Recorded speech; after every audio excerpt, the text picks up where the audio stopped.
Hi అండి. నేనొక జరిగిన విషయం జెప్తాను.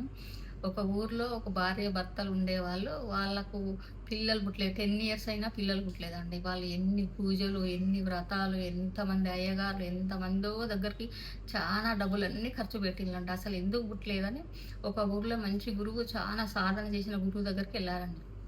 భార్యాభర్తలెళ్తే ఆ గురువు ఏం చేశాడు, కూర్చోబెట్టి కళ్ళు మూసుకొని 10 నిమిషాలు ధ్యానంలోకెళ్ళి చూస్తే, ఈమె గత జన్మలో ఈమెకు 5గురు సంతానం ఆడపిల్లలు.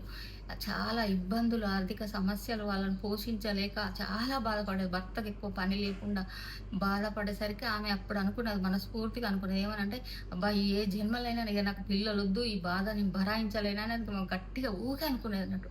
అయితే కొద్ది రోజులైనంక ఆమె చనిపోతది. చనిపోయినంక ఇప్పుడు మళ్ళీ పుట్టిందన్నట్టు. మనం చనిపోయినప్పుడు మనం అనుకున్నయన్ని విషయ వాసనలని మన ఆత్మ తీసుకొని పుడతదండి మళ్ళీ. అందుకోసమని ఈ జన్మలో ఈమెకు పిల్లలు లేరు అని ఆయనే గురువుగారు చెప్పిర్రు. చెప్పినంక ఆయన మళ్ళీ ఏం చేసిండంటే, "నువ్వు బాగా తపస్సు చేయాలమ్మా, గంటలు గంటలు సాధన చేసి నీకప్పుడు శాకాహారం తీసుకోవాలి" అని చెప్తే ఆమె అలానే చేసింది. అంటే ఒక 1 ఇయర్ చేసేసరికి వాళ్ళకొక పాప, ఒక బాబు పుట్టారండి. ఇప్పుడు వాళ్ళు చాలా హ్యాపీగున్నారండి.